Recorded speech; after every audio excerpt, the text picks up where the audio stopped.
What's good, everybody? Welcome back to the channel. Let's talk Terra Lunar Classic, in particular proposal 11030.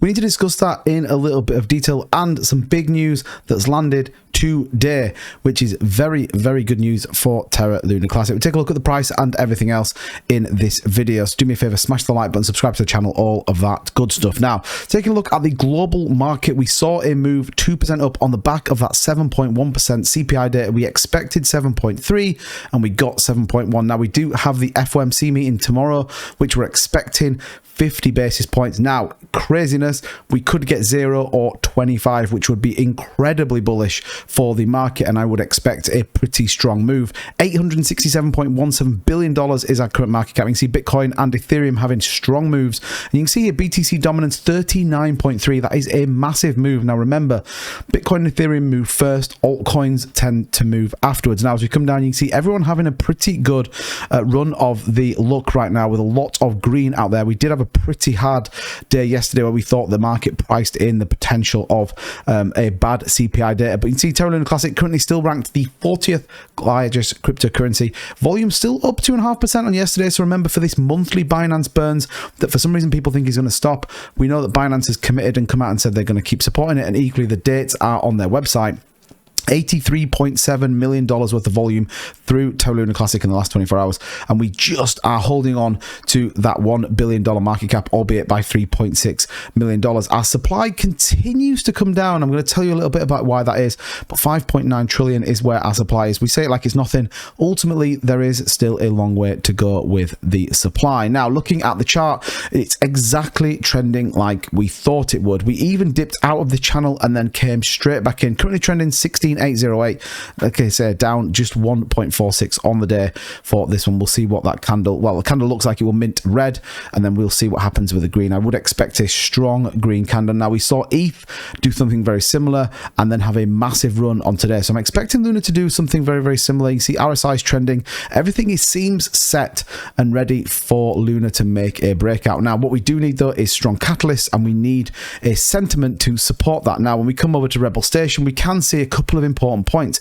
13.01 is our current staked ratio, which is a good number, and equally our on-chain volume heading back up to that 50 billion as people move back to stake their Lunar Classic. We obviously know that people moved on the back of the Rebel Station, Terra Station debacle, I think is the best way to put it, and we know that this volume is coming out. Remember, this is all taxed at 0.2% as well, which is always a bonus.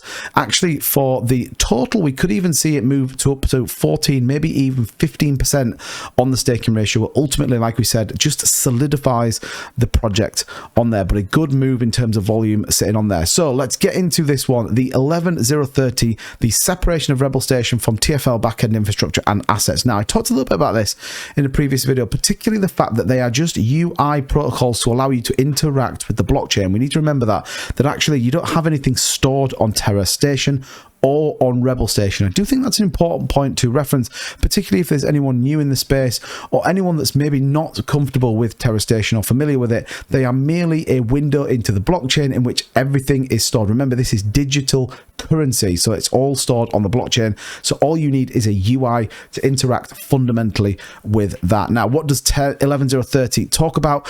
Ultimately, that's full separation from TFL. Now, they've committed to support the backend on Terra Station, but again, Rebel Station hosted and fully managed, so endpoints, everything else is completely and utter managed by the Terra Rebels. Now, it does come with a cost to maintain and equally then to continue to develop it, but what it does mean is that we then take complete control of everything to do with it. You can see here, look, TR backend assets, infrastructure, remove the TFL proprietary private APIs, reverse engineer and create local alternatives, testing and deployment, the recipient wallet address in a new multi-sig wallet controlled by multiple TR team members. Now, we talked about that previously, that it's a multi-sig wallet to allow the proposals that we go through, and particularly when we're spending money, whether that's developing projects, bringing new projects in, promoting the blockchain, whatever it is, ultimately is going to be signed by 9 people, which was the original proposal. Now, looking at how the validators have voted so far, we have still got 2 days to go, and we do actually have a little bit of distance to get there. Currently, you can see it is not passing. Now, we've had 31 of our validators have voted. You can see there Vegas, Lunar Station, Crypto King and Burn, He's voted, as well as Classy, Lunatics Token, a number of others that have put it forward, assuming that this is the right thing for Terra Luna Classic. 3 have voted no, albeit they not really have the biggest voting power. There is still, like we said, some big ones. Whichever way All Nodes goes, whichever way Interstellar goes, we already know Qcoin isn't going to vote because they don't vote on anything. And a few have abstained, 6 have abstained from this vote. Remember, it doesn't really make a difference, but what it could do is allow a speedier proportion to move into projects much quicker. So we're gonna have to wait and see what happens. And remember, it's a couple of days left. Make sure you go and cast your vote. It's important. But remember, both are going to be supported for the time being. Now, looking into the burns, and in particular the top holders, I want to bring you a little bit of information. I talked about it in a previous video, but 35.7 billion Luna Classic has been burnt. You see Binance topping the pops there. But when we look at what's going through, we're not seeing anywhere near what we saw in terms of big ones. Now, we've seen a couple of the validators burn through. You can see here yesterday, we got 5 million from LUNC DAO. We got 1 million from Yanis, Luna Station, another validator, 3.5 million. What we're not getting, which I want to see pretty soon, is some of these validators that committed to be burning Luna Classic to start to burn some of this. And I think it shows an absolute desire to do it. Now, there is rumors, and certainly I've seen videos of a burn on the 15th from some of our big validators, so we'll have to wait and see what happens. But I just want to see some of the validators that talked about burning starting to burn some Luna Classic. Albeit it doesn't have to be a massive amount, but you just kind of want to see it really, and not quite yet. Equally on the top wallets, now we know Sam Bankman-Fried has been arrested, and we know that he is going to jail. Basically, he is going to be charged with a number of felonies and a number of criminal activities. What is really interesting though is we still have this FTX hot wallet with 2.25% of a total supply. What does this mean? Well, this could be part of the bankruptcy proceedings that then gets distributed back out to holders.